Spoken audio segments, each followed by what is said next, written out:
بسم اللہ الرحمن الرحیم نحمده ونصلي ونسلم على حبیبه الکریم الامین العزیز الرؤوف الرحیم وعلى آلہ واصحابہ الافضلین الاکرمین اجمعین اما بعد فاعوذ باللہ من الشیطان الرجیم بسم اللہ الرحمن الرحیم وَلِلَّهِ مَا فِي السَّمَاوَاتِ وَمَا فِي الْأَرْضِ وَلَقَدْ وَصَّيْنَا الَّذِينَ أُوتُوا الْكِتَابَ مِنْ قَبْلِكُمْ وَإِيَّاكُمْ أَنِ اتَّقُوا اللَّهَ وَإِن تَكْفُرُوا فَإِنَّ لِلَّهِ مَا فِي السَّمَاوَاتِ وَمَا فِي الْأَرْضِ وَكَانَ اللَّهُ غَنِيًّا حَمِيدًا صدق اللہ العظیم۔ حصول برکت کے لیے درود شریف پڑھ لیجیے۔ اللہم صلی وسلم بارک علی سیدنا و شفیعنا و حبیبنا و مولانا محمد معدن الجود والکرم وعلی آلہ الکرام ابنہ الکریم وآلہ واصحابہ وبارک وسلم صلی اللہ تعالی علیہ وسلم۔ سورہ نساء سورہ نمبر 4 کی آیت نمبر 130 تک کا درس ہو چکا ہے۔ گزشتہ درس میں مذہب اسلام کی خوبصورت سچائی، خصوصاً مزدوروں، غریبوں، عورتوں اور بیکورڈ طبقے کے افراد کے لیے اسلام نے جو پیکیجز رکھا تھا، جو سبسڈیز رکھے تھے، وہ بیان کیے گئے۔ اللہ سبحانہ اپنے فضل سے ہم سب کو اپنا ہمیشہ محتاج بنائے رکھے، کسی غیر کے سامنے محتاج نہ بنائے۔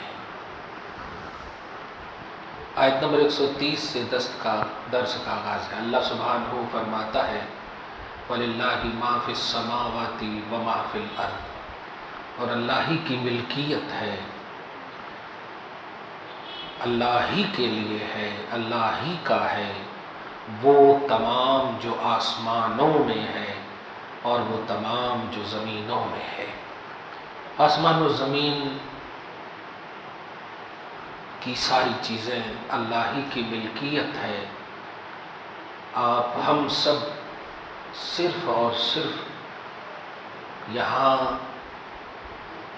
مجازی طور پر رہتے ہیں، حقیقت نہیں ہے۔ حقیقت میں ہماری ذات، ہمارے مکان، ہماری زمین، ہماری جائیداد، سب کا مالک اللہ ہے۔ حقیقی مالک اللہ ہی ہے۔ آسمانوں اور زمینوں، ہر جگہ آپ دیکھے ہوں گے کہ زمین سے پہلے قرآن پاک میں آسمان کا تذکرہ کرتا ہے۔ یسبح للہ ما فی السماوات وما فی الارض لہ ملک السماوات، سماوات آسمانوں کو کہتے ہیں۔ تو آسمانوں کو ذکر میں مقدم کیوں رکھتا ہے اللہ؟ اس کی ایک حکمت یہ ہے کہ زمین پر پستی میں بسنے والے، تو نے صرف ظاہری طور پر زمین کی ملکیت حاصل کی، مکان کی ملکیت حاصل کی، تو میں چیخنے پکارنے لگے، سن یہ جو بلندی دیکھ رہے ہو، آسمانوں کی بلندی، اس کا بھی مالک میں ہوں، تو سوچو اس بستی کا مالک کیوں کر نہیں ہوگا۔ یہ سب سے اہم نقطہ ہے۔ بندہ متکبر نہ ہو جائے، گھمنڈی نہ ہو جائے اور بلا وجہ کی ایٹیٹیوڈ میں اپنی زندگی نہ گزارے۔ یہ ہمیشہ دھیان میں رکھیں کہ جو کچھ بھی ہے آپ کے پاس، وہ آپ کو اللہ نے اگر قابل فائدہ ہے، فائدہ حاصل کرنے کے قابل ہے وہ، تو آپ فائدہ حاصل کیجیے، اللہ آپ کو چھوٹ دیتا ہے۔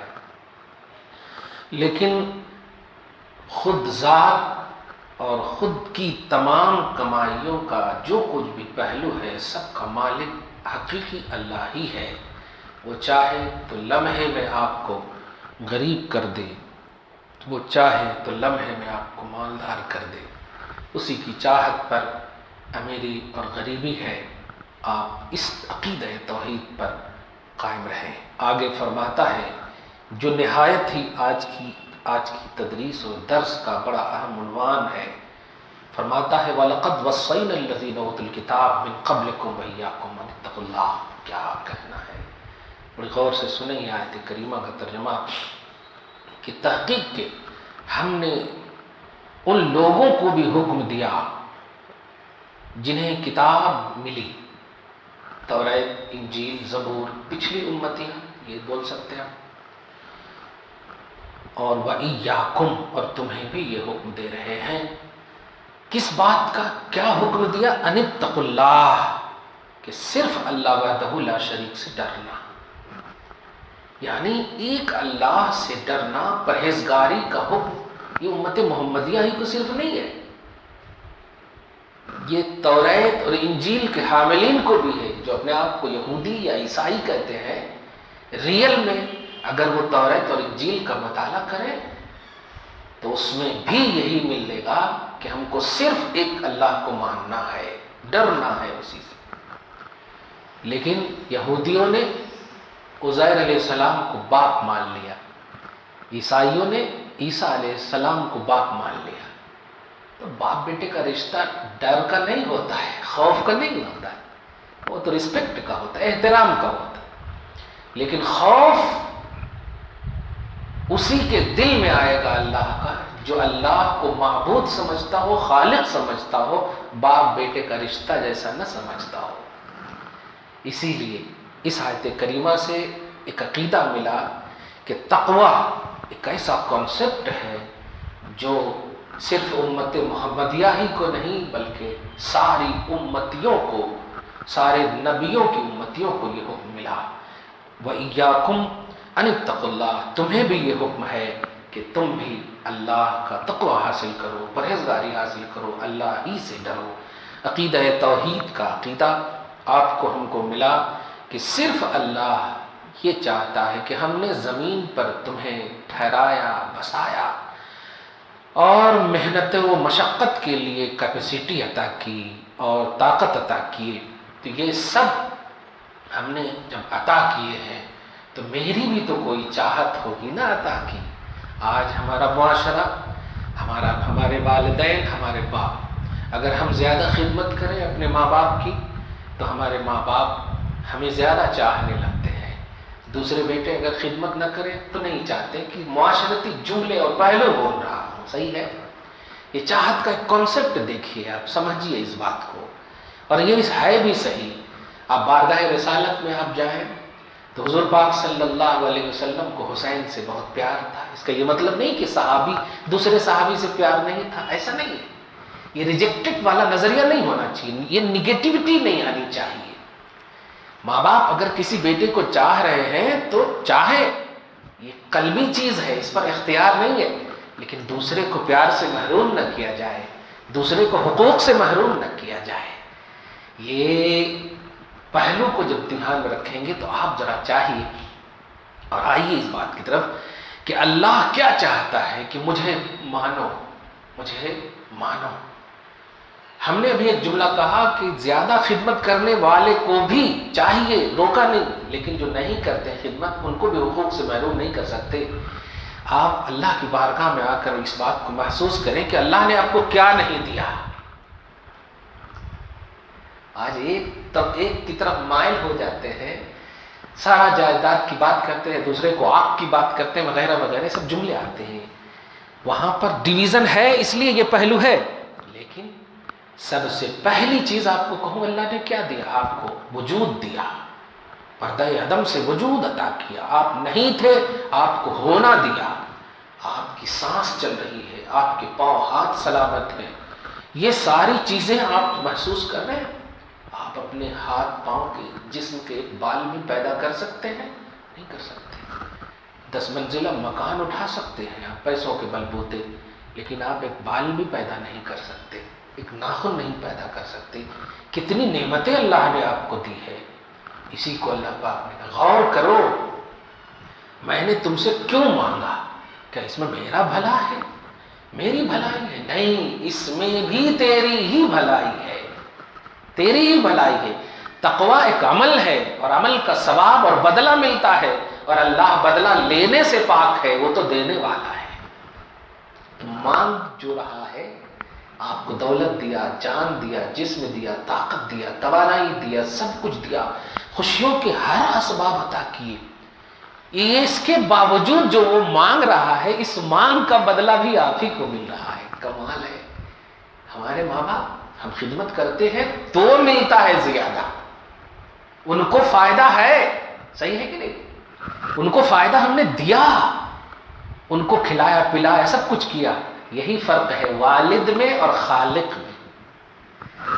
ماں باپ ہمارے والد اور والدہ ہیں، وہ خالق ہے، بے مثال ہے، یہ مثال والے ہیں، یہ چاہتے ہیں کچھ کہ پرسنلی فائدہ ہو، سمجھ رہے آپ؟ تو خالق نے آپ کو، ہم کو سب کچھ دیا، اور آپ سے ایک چیز مانگا کہ صرف مجھ سے ڈرنا، اور اس ڈرنے میں بھی خدا کا فائدہ نہیں بلکہ آپ ہی کا فائدہ ہے۔ کمال ہے۔ دنیا بھی آپ کو دے دیا، اور جب آپ تقویٰ کا نذرانہ بارگاہ خدا میں لے کر گئے تو اللہ پاک جنت بھی آپ کو دے رہا ہے۔ کیا کہنا، دنیا بھی دے دیا، آخرت بھی دے دیا، تو سب تو دینے ہی کے لیے اللہ کر رہا ہے، پھر بھی بندے نہیں مانتے ہیں۔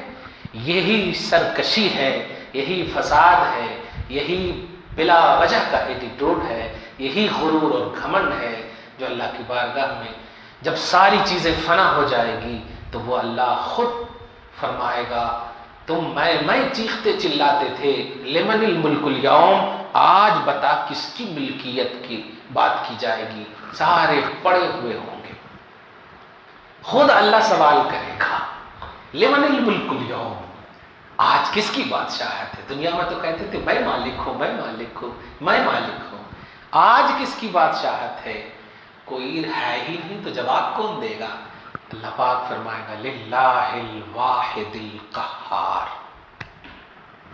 کل تک میں نے تجھے رحمان کا وصف دیا، رحیم کا وصف سکھایا، عزیز دیا، غفار دیا، سب کچھ دیا تھا، لیکن آج سن، تم نے میں زندگی کاٹی، تو آج کہہ رہا ہوں للہ الواحد القہار، آج نہیں کہوں گا للہ الواحد الرحمن رحیم۔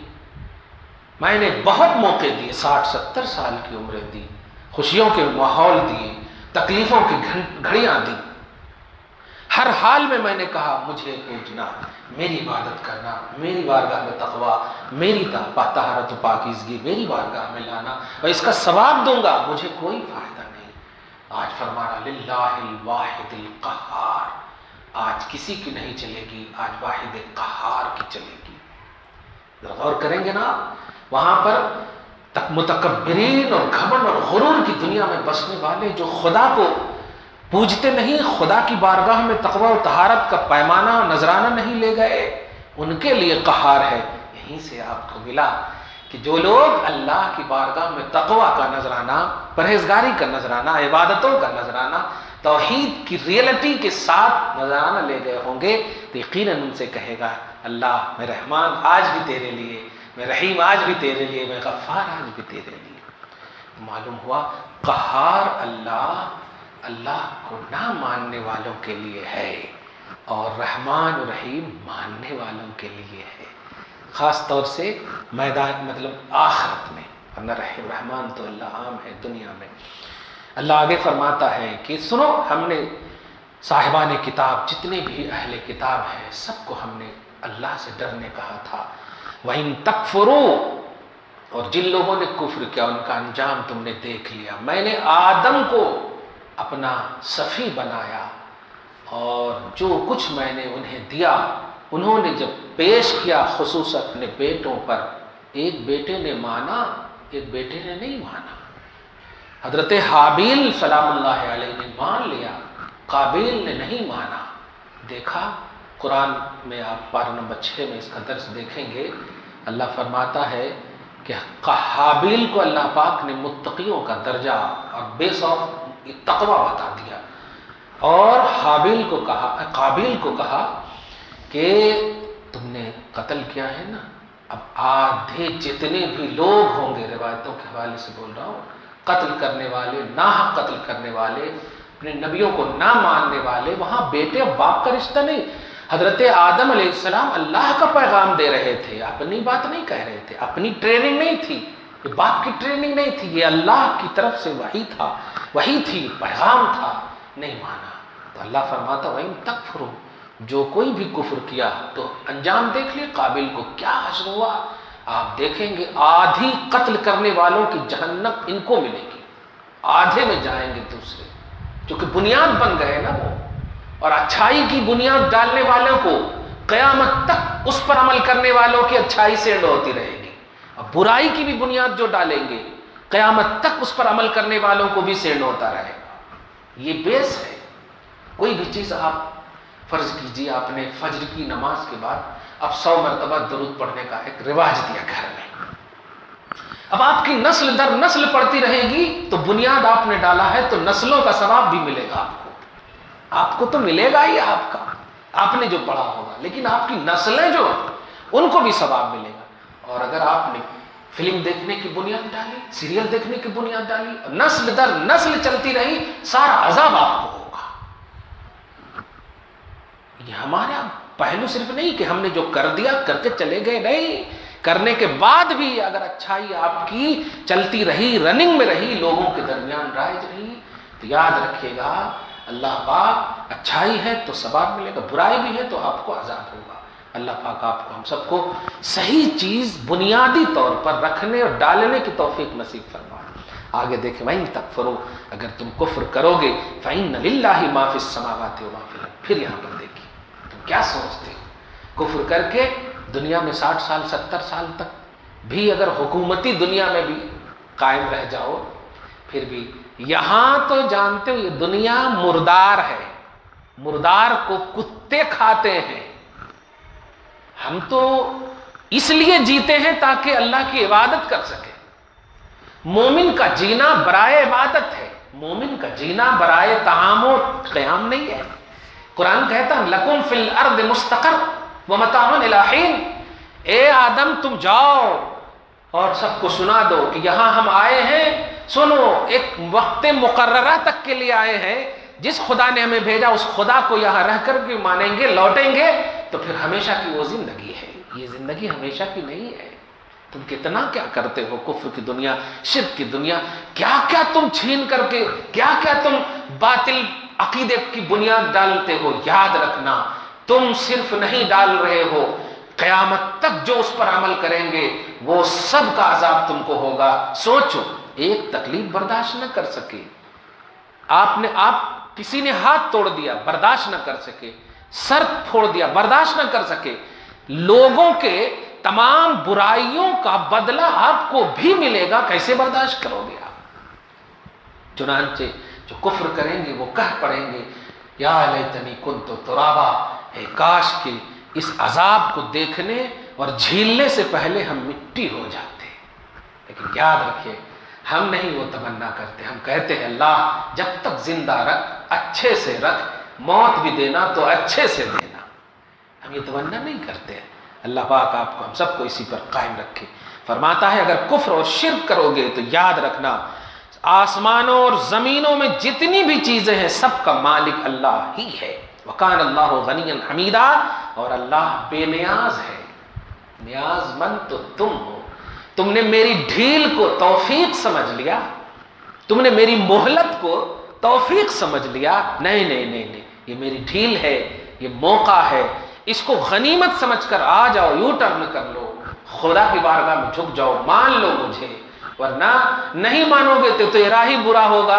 کان اللہ غنی حمیدہ، کیونکہ اللہ بے نیاز ہے، سراہا ہوا ہے، اسے کسی کی تعریف کی ضرورت نہیں. وہ بھی ایک مخلوق سے 18,000 مخلوقات، بے شمار مخلوقات پیدا کیا. وہ تو چونٹیوں سے لے سکتا ہے اپنی تعریف کا کام، وہ تو چرند پرند سے کام لے سکتا ہے. اس نے تو حکم دے دیا تو اس کے رسول کی تعریف کرنے لگے چرند و پرند، وہ وحش و طیور، شجر و حجر. تو وہ اللہ تمہاری تعریف کا محتاج نہیں، کسی چیز کا محتاج نہیں. وہ سراہا ہوا ہے، وہ تعریف کے وہی لائق ہے. کچھ تم حاصل کرنا چاہتے ہو اس تعریف کی بارگاہ سے، اس سراہے ہوئے ذات کی بارگاہ سے، تو جھک جاؤ.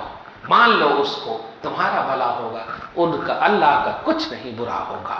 وَلِلَّهِ مَا فِي السَّمَاوَاتِ وَمَا فِي الْأَرْضِ 3 بار آ چکی اس طرح کی آیت، 3 بار آ چکی اللہ ہی کے لیے۔ پھر اللہ پاک آیت نمبر 132 میں فرماتا اللہ ہی کے لیے ہے وہ جو آسمانوں میں ہے، اور اللہ ہی کے لیے ہے وہ جو زمینوں میں ہے، وَكَفَى بِاللَّهِ وَكِيلًا، اور اللہ ہی میرا کارساز ہے۔ کیا کہنا، 2 بات ہے یہاں پہ، اللہ ہی کافی ہے، وکیل ہے، کارساز ہے۔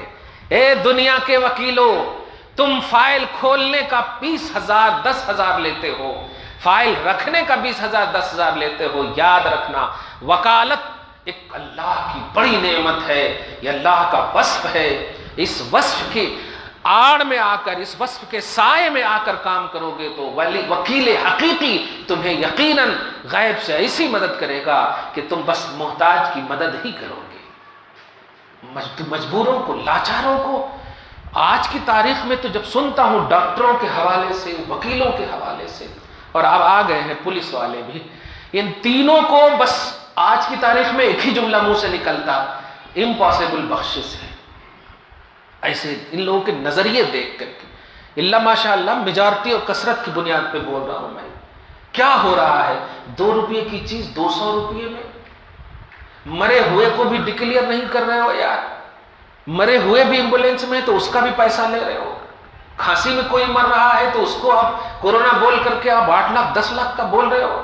کیا کیا تم نے؟ کیا کتنا کما لیے ہوگے؟ قارون کا تو 0% بھی ابھی نہیں آیا ہوگا، 0% بھی نہیں آیا ہوگا۔ قارون کے خزانے اتنے تھے کہ کیلی اٹھانے کے لیے بہت سارے 1000 لوگوں کو بلانا پڑتا تھا، طاقتوروں کو، کیلی صرف اٹھانے کے لیے، اتنے خزانے تھے۔ ابھی تالا تو بہت دور کی بات، تالا کھولنے کے لیے جو کیلیاں تھیں ان کو اٹھانے کے لیے لَتَنُوءُ بِالْعُصْبَةِ أُولِي الْقُوَّةِ، پارہ نمبر 20 میں اس کا ذکر ہے۔ اس کا تو ابھی 0% بھی نہیں تم لے سکے، لیکن کیا ہوا اس کے ساتھ کہ فَخَسَفْنَا بِهِ وَبِدَارِهِ الْأَرْضِ، کہ قارون اور حامان ان جیسے مالداروں کو بھی ہم نے ان کی ذات اور مال کے ساتھ دھسا دیا، اس مال کا حصہ کسی کو بننے نہیں دیا۔ تو کیا کیے ہوں گے؟ اللہ پاک آپ کو بچایا ہے، بچائے ہی رکھے، لیکن اس بچانے کی اصل وجہ پتہ نہیں کس کی دعا قبول ہوئی ہوگی، یقین جانیے کسی نہ کسی بزرگ کی دعا قبول ہوئی ہوگی، آپ کی نیک اعمال نے آپ کو کام دیا ہے۔ آپ اس پر قائم رہیے گا کہ یہ اللہ نے سیکنڈ رننگ آف لائف کی جو یہ سیکنڈ رننگ آپ کو دی ہے، اللہ پاک کا بڑا تحفہ ہے، اس کو اللہ ہی کے لیے آپ یوز کیجئے گا، اور جو کچھ بھی آپ کو کھانے پینے کے لیے دولتوں کے باب میں ملے، اللہ کا شکر اور احسان مانیے گا۔ چنانچہ اللہ آخری آیت میں دیکھیں، آیت نمبر 123 میں فرماتا ان یشاء یذھبکم ایھا الناس ویاتی بآخرین۔ یہ بڑی اہم آیت ہے، توجہ سنیے گا، کہ اگر وہ چاہ لے تو اے لوگوں سنو، تم سب کو مٹیا میل کر دے، کیونکہ زمین کا مالک وہ ہے۔ ہم لوگ جب شادی کرتے ہیں، ہمارے معاشرے کی بات ہے، ہر باپ ماں اپنے اولاد کے لیے ہاں وہ روم تمہارا ہے فکس کر دیتے، اب شادی کے بعد بیوی وہیں رہتی، جب پیسے ہوتے ہیں تو روم چھوڑ دیتے۔ صحیح ہے، میں یہ بتانے جا رہا ہوں کہ باپ ماں کہہ دیتے وہ روم تمہارا، وہ روم تمہارا، وہ روم تمہارا، اور ہم اس کو اپنی ملکیت سمجھ جاتے ہیں، اور باپ نے بھی اسی بنیاد پر کہا کہ وہ تو روم تمہارا، اس میں تم رہو۔ اب غور کریں، لیکن اگر کبھی غصہ ہو جائے تو کیا بول دیتے؟ گھر سے نکلو، اور نکلنا پڑتا ہے، کیونکہ بالکل ان کا حق ہے، ان کا حق ہے، نکلنا پڑتا ہے۔ دیکھیے، اور پھر دوسرے کو وہاں پر رکھ دیتے، تم جا کر کے وہاں رہو، وغیرہ وغیرہ۔ یہ دنیا کی بات دیکھیے یار، اللہ پاک فرما رہا ہے اگر وہ چاہ لے تو زمین پر جتنے بھی لوگ بس رہے ہو سب کو ختم کر دے، ویاتی بآخرین، اور دوسری قوم کو بسا دے لا کر کے۔ دعا کرتا ہوں ہمارے معاشرے سے، ہماری سوسائٹی سے جتنے لوگ گئے ہیں اس وبا سے، اللہ انہیں شہادت کا درجہ نصیب فرمائے۔ لیکن غور کیجئے، یہ تو اس کا وعدہ ہے، ابھی تو چند لوگ گئے ہوں گے نا، وہ اس کی شان یہ ہے کہ سب کو ختم کر دے اور دوسروں کو بسا دے۔ اے اللہ، تیرا بڑا احسان ہے کہ تو نے اس زمین کے لائق ہمیں سمجھا کہ آباد رکھا ہے، سمجھا، اور اس زمین پر ہمارے زمین نیاز کو تو خم کروا رہا ہے، بڑا احسان ہے تیرا۔ ورنہ شان تو یہ بیان کر رہا ان یشاء یذھبکم ایھا الناس، اے لوگوں اگر چاہ لو تو میں تم سب کو مٹیا میل کر کے ویاتی بآخرین، اور دوسروں کو آباد کر دوں۔ وکان اللہ علی ذالک قدیرا، اور یہ بات میرے اوپر قدرت سے باہر نہیں ہے، میں اس پر قادر ہوں۔ وہ تو ہم اسی آیت میں سمجھ گئے کہ تو اس پر قادر ہے، یہ بولنے کی کیا ضرورت ہے۔ غرض ہے کہ آیت نمبر 133 تک کی جو درس ہوا، اس میں سب سے اہم بات جو ملی، توجہ اللہ، رجوع اللہ، اور اللہ کی بارگاہ میں جھکنے کا جو فائدہ ملنے والا ہے، وہ اللہ پاک نے اپنے کلام میں خود فرمایا ہے کہ میری بارگاہ میں جھکو گے تو یاد رکھنا رسوائی تمہیں نہ یہاں ملے گی نہ وہاں ملے گی۔ یہ تو لمیٹڈ زندگی ہے، محدود زندگی۔ اس محدود زندگی میں بھی اگر تم نے میری توحید اور میری ہی ملکیت، آسمان و زمین کی تمام تر سمجھا، اور پھر جو میں نے تجھے برتنے کے لیے بڑے بڑے محلات دیے، زمینیں دی، مالداری دی، دولتوں کے انبار دیے، یہ سب دیے نا، اس کو بھی تو نے سمجھا کہ یہ سب اللہ کا کرم ہے، یہ سب اللہ کا فضل ہے، تو بندو میں تجھے بے نیاز کر دوں گا، غیروں سے نیاز مند اپنا ہی بنائے رکھوں گا۔ دعا کرتا ہوں اللہ تعالیٰ آج کی اس خصوصی گفتگو کو حبیب پاک صاحب الولاق کے وسیلے سے قبول فرمائے، اپنی شان کریمی کے مطابق اجر عطا فرمائے۔